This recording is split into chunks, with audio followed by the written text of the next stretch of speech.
The shimmering holographic displays of the Proxima Centauri B7 space station cast a pale blue glow across Alara Vance's face as she studied her class notes. As the only human exchange student at the Interdisciplinary Xenosophia Academy, she had learned to appreciate these quiet moments before class. The station hummed with the soft background noise of environmental systems, occasionally punctuated by the harmonious tones of Krillian speech or the rhythmic clicking of Glargan appendages moving down the corridors. Alara's specialty in cross-cultural communication and galactic ancient linguistics had earned her this coveted spot at the Academy.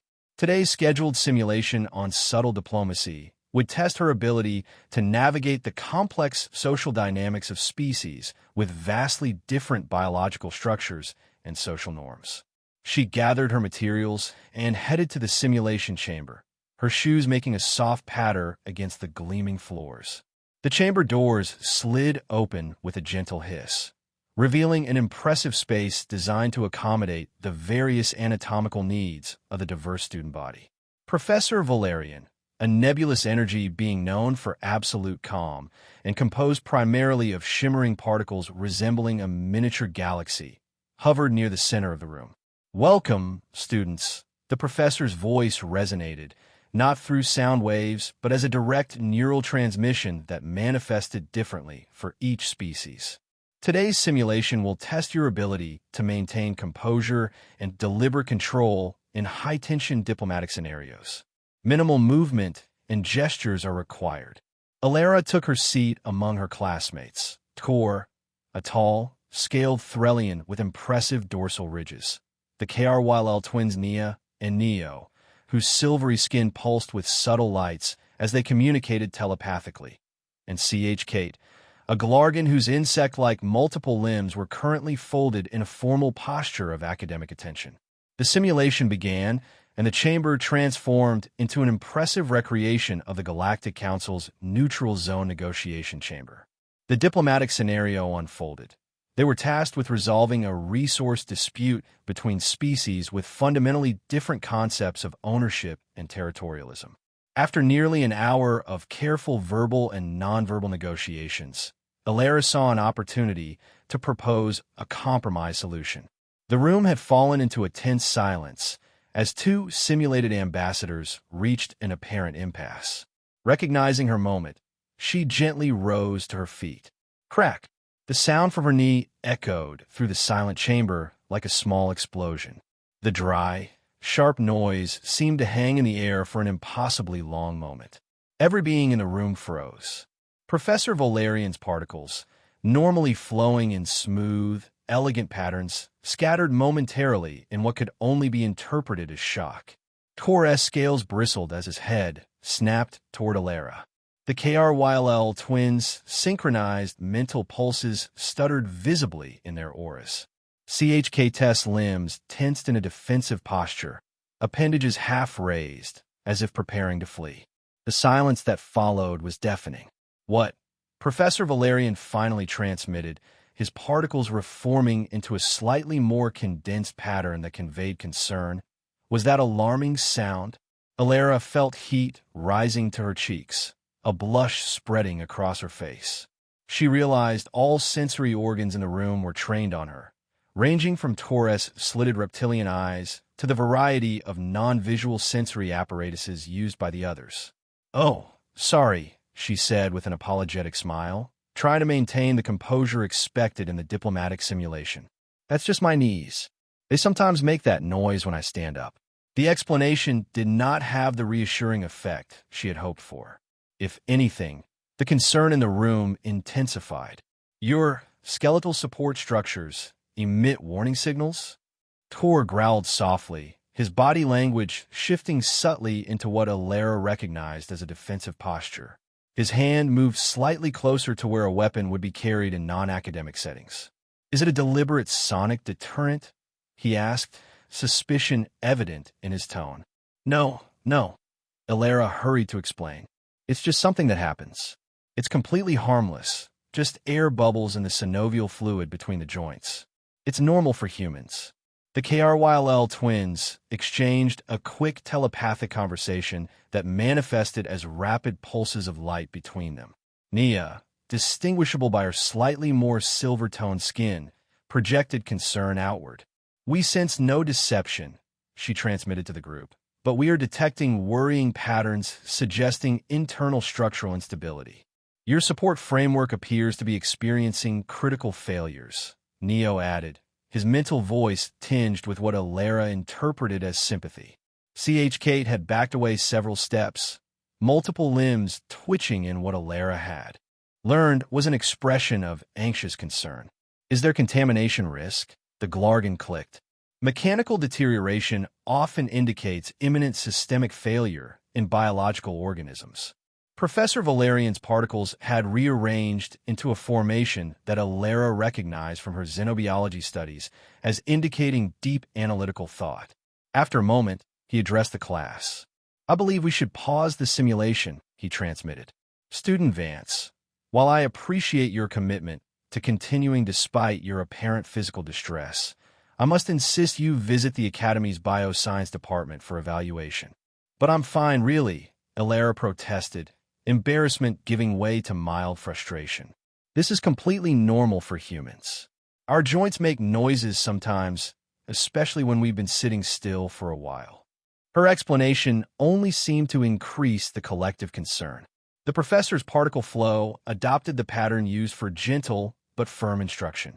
Nevertheless, a proper medical assessment would be prudent. "Class, we will reconvene tomorrow. Student Vance, please proceed to bioscience immediately."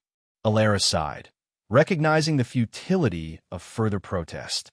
She gathered her materials, painfully aware of the careful distance her classmates maintained as she left the simulation chamber. The Academy's Bioscience Department was a marvel of interstellar medical technology.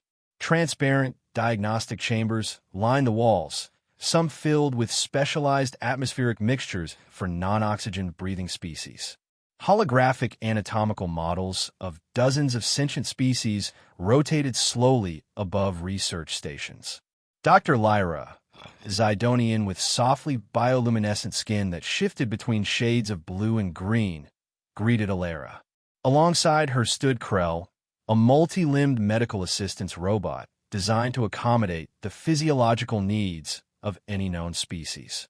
"Student Vance," Dr. Lyra said, her voice melodic and soothing. "Professor Valerian has informed us of your structural anomaly. Please recline in the diagnostic chamber so we may assess your condition." "It's not an anomaly," Alara tried to explain as she positioned herself in a human-adapted medical pod. "Human knees sometimes make noises. It's called crepitus. It's harmless." Dr. Lyra's skin flashed a pattern that indicated professional skepticism. "Let us determine that through proper analysis." The diagnostic process was thorough and involved technology far beyond Earth's medical capabilities. Krell deployed a series of non-invasive scanning appendages that emitted soft hums and occasional beeps. Dr. Lyra occasionally placed her hands near, but never touching, Alara's knees, her bioluminescent skin changing patterns as it detected subtle bioenergetic fields. After nearly an hour of examination, Dr. Lyra and Krell conferred in rapid exchanges that combined verbal communication and data transfers. Finally, they turned back to Alara. "Your cartilaginous structures show signs of what our analysis suggests is normal human wear," Dr. Lyra said, her tone indicating she found this concept perplexing.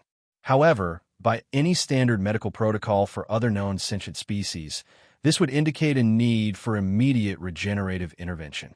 "I keep telling you, it's normal," Alara insisted. "Humans just live with these little quirks." Dr. Lyra's skin rippled with a pattern that Alara had learned indicated amazement mixed with concern. "Your acceptance of chronic tissue degradation is most unexpected. Do humans not have access to basic joint regeneration technology?" "Well, we have treatments for when things get bad, like joint replacements for older people with severe arthritis," Alara explained. "But for minor things like noisy knees, we just ignore it." Krell's optical sensors adjusted their focus. "Inefficient," the robot commented. Preventative maintenance protocols would optimize function and extend operational lifespan. Alara couldn't help but laugh. That's not how humans typically think about our bodies. We're not machines that need regular maintenance. We just live with our imperfections until they become actual problems. Dr. Lyra looked genuinely troubled by this approach. I recommend a nutrient supplement regimen and suggest you avoid unnecessary stress on your load-bearing joints. While we could offer more advanced interventions, I understand your species' preference for natural deterioration processes. As Alara left the bioscience department, she found Tor waiting in the corridor, his tall scaled form leaning against the wall in what appeared to be a deliberately casual posture. She had learned enough about Threllian body language to recognize that he was still curious, but no longer considered her a potential threat. "The medical specialist cleared you for continued function?" he asked. "Yes," Alara nodded. "As I said, it's perfectly normal." Tor fell in a step beside her as they walked down the corridor. "Your species fascinates me," he admitted. "Threllians have the ability to regenerate limbs and significant tissue damage. The concept of accepting physical limitations is foreign to us. Humans have many physical limitations compared to other species," Alara explained. "We have back pain from sitting too long, stress headaches, nearsightedness, seasonal allergies. The list goes on." Tor's scales shifted in a pattern indicating deep thought. "Yet your species has achieved interstellar travel and contributes significantly to galactic civilization despite these inefficiencies. Maybe because of them, not despite them," Alara suggested. "Having to work around limitations forces innovation." They were joined by Nia and Neo, who seemed to have been monitoring the conversation from a respectful distance. "We have been researching human biology in the Academy database," Nia transmitted, her mental voice gentle. "Your species displays remarkable resilience despite seemingly fragile construction. We find it difficult to comprehend living with discomfort that could be eliminated," Neo added. "KRYLL nervous systems can redirect or minimize pain signals through mental discipline." "It's not really painful," Alara clarified. "Just noisy and occasionally annoying." Their conversation continued as they approached the Academy's main atrium, where preparations were underway for the Nebular Light Festival, a celebrated event where students and faculty would gather to observe and appreciate rare astronomical phenomena visible from the station's unique position. The festival required participants to stand in contemplative stillness for extended periods as the atrium's transparent dome revealed spectacular nebula formations and stellar phenomena. As the events began, Alara found herself growing increasingly uncomfortable as her knees stiffened from prolonged standing. When she subtly shifted her weight, her right knee emitted another audible crack. Though quieter than the incident in the simulation chamber, it was enough to draw concerned glances from nearby students. She noticed Krell hovering at the periphery of the gathering, optical sensors occasionally focusing in her direction. The medical robot had apparently been assigned to monitor the abnormal condition of the human student. Throughout the evening, Alara became increasingly aware of how often she needed to adjust her posture, stretch her legs, or shift her weight. Movements that were minimal by human standards but seemed to draw attention among beings accustomed to perfect physiological control or entirely different physiological needs. After the festival, Professor Valerian's particles coalesced near Alara as the crowd dispersed. "Student Vance," he transmitted, "I find your continued participation despite your physical limitations to be noteworthy. Perhaps you would consider allowing me to include your case in my forthcoming research on adaptive strategies of physiologically challenged species." Alara wasn't entirely sure whether to be flattered or offended by the request. "I'm happy to help with your research, Professor, but I should emphasize that I'm actually quite physically typical for a human. We don't consider ourselves challenged by things like noisy knees." The professor's particles rearranged into a pattern that Alara had come to recognize as indicating academic excitement. Even more fascinating, a species-wide acceptance of suboptimal biological function as a baseline norm. Your adaptation strategies could provide valuable insights for rehabilitation protocols across the galaxy.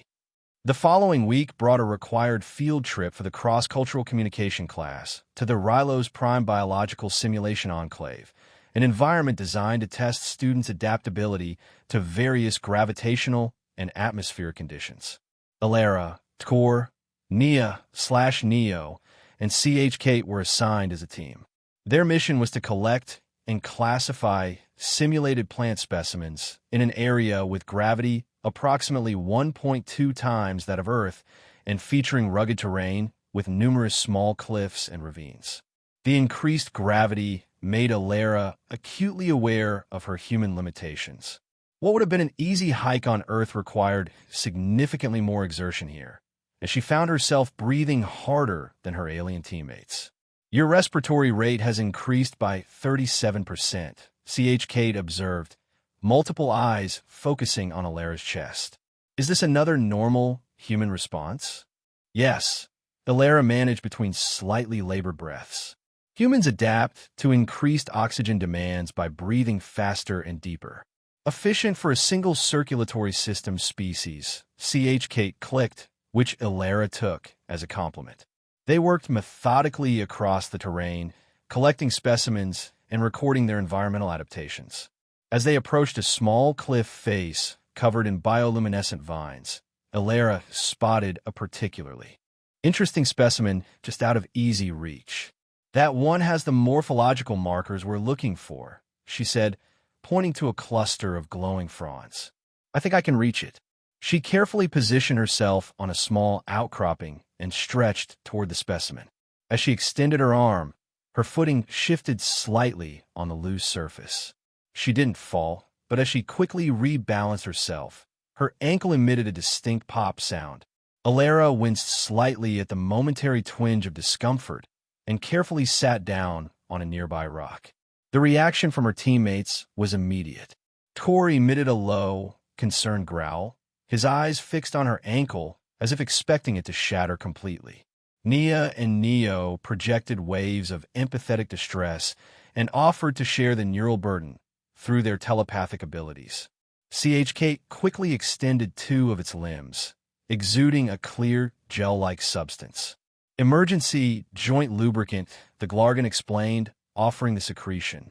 Glargan exoskeletal junctions require this when stress-damaged. Thank you, but I'll be fine, Alara said, trying to hide her mild disgust at the proffered substance.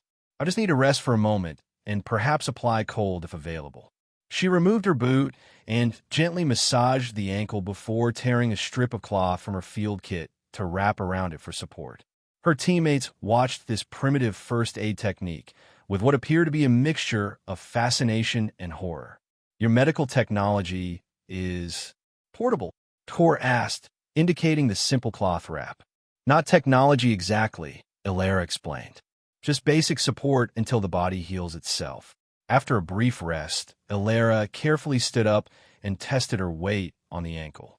It was sore but functional. See? Already better. Let's continue. She adjusted her movement pattern, putting more weight on her uninjured leg and using available surfaces for support when needed. The team continued their specimen collection, but Alara noticed her teammates staying closer than before, with Tkor positioning himself to offer support if needed and Kate constantly scanning the terrain ahead for potential hazards. Unknown to the students, Professor Valerian and Krell were monitoring the field trip through surveillance systems, noting Alara's temporary self-repair function and surprising persistence despite biomechanical inefficiency in their observation logs. Back at the academy, Alara's unenhanced human condition had attracted the attention of the xenophysiology department.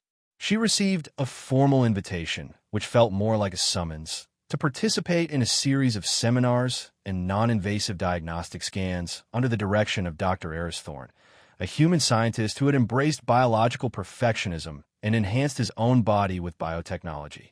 Dr. Thorne's appearance was subtly unsettling to Alara. He looked human at first glance, but his movements were too fluid, his posture too perfect, and his eyes had a faint metallic gleam that suggested ocular enhancements. MS. Vance, He greeted her with a smile that displayed teeth of unnatural whiteness and symmetry. I appreciate your willingness to serve as a baseline human specimen.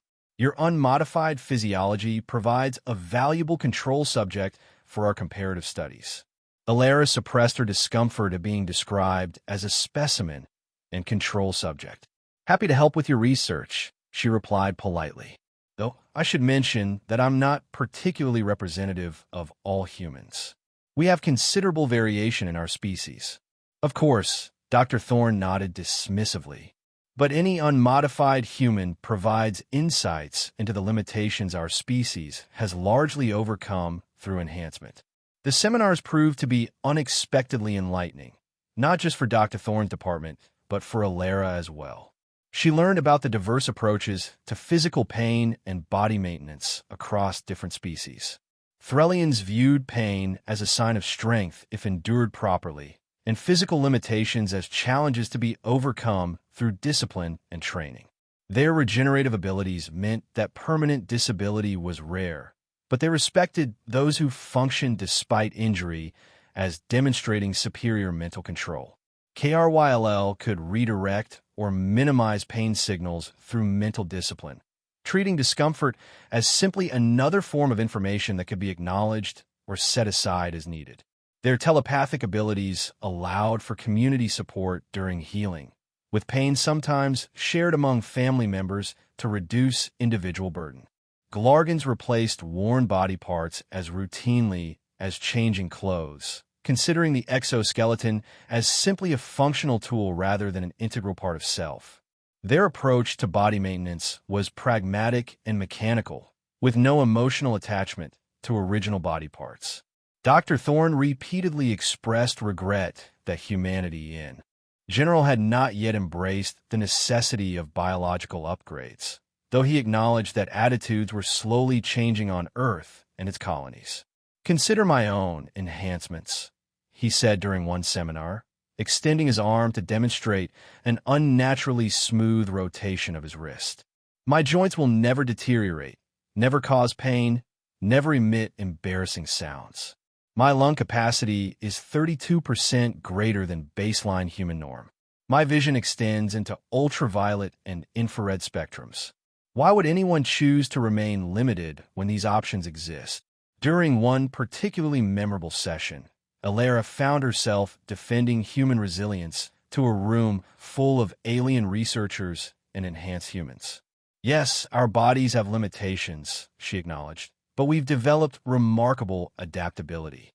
Consider athletes who compete after recovering from injuries that would have been career-ending decades ago, or people who live full lives while managing chronic conditions.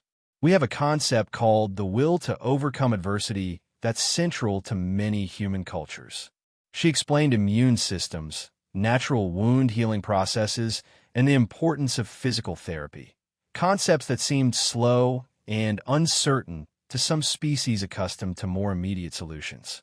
The gradual strengthening of damaged tissue through repeated stress is counterintuitive, C.H. Kate commented during the discussion. Glarga medical practice would simply replace the damaged section with a superior version. But there's something valuable in the process itself, Alara argued. The adaptation, the strengthening through recovery. These processes have shaped human psychology and culture. After one particularly intense seminar, Nia and Neo approached Alara with what seemed to be a mixture of curiosity and concern.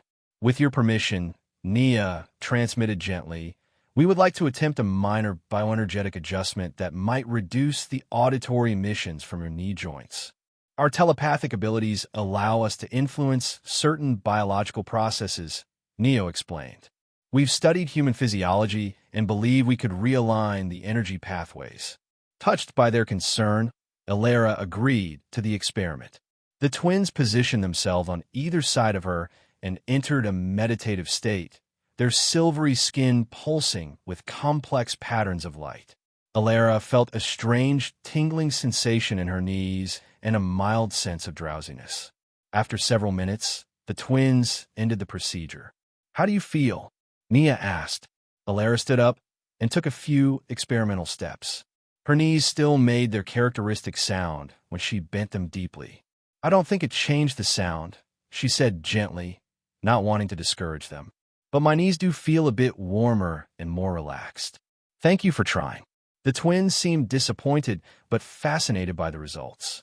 "Your biological systems resist external energy manipulation," Neo observed. "Quite remarkable." As the semester progressed towards culmination, Alara and her classmates prepared for the Creative Interspecies Solution Showcase, an event where student teams presented solutions to simulated galactic problems. Alara's team was assigned the challenge of rescuing a civilization from an ecological disaster of their own making, requiring careful coordination and consideration of multiple perspectives. During the preparation process, Alara's empathy and ability to see problems from multiple perspectives, skills honed from constantly reading and adapting to her own body's quirks, helped the team resolve internal disagreements and develop a more humane solution. Tor initially advocated for a strict intervention that would impose a new resource management system on the fictional civilization. "They have proven they cannot be trusted with their own environmental stability," he argued. "External control is logical."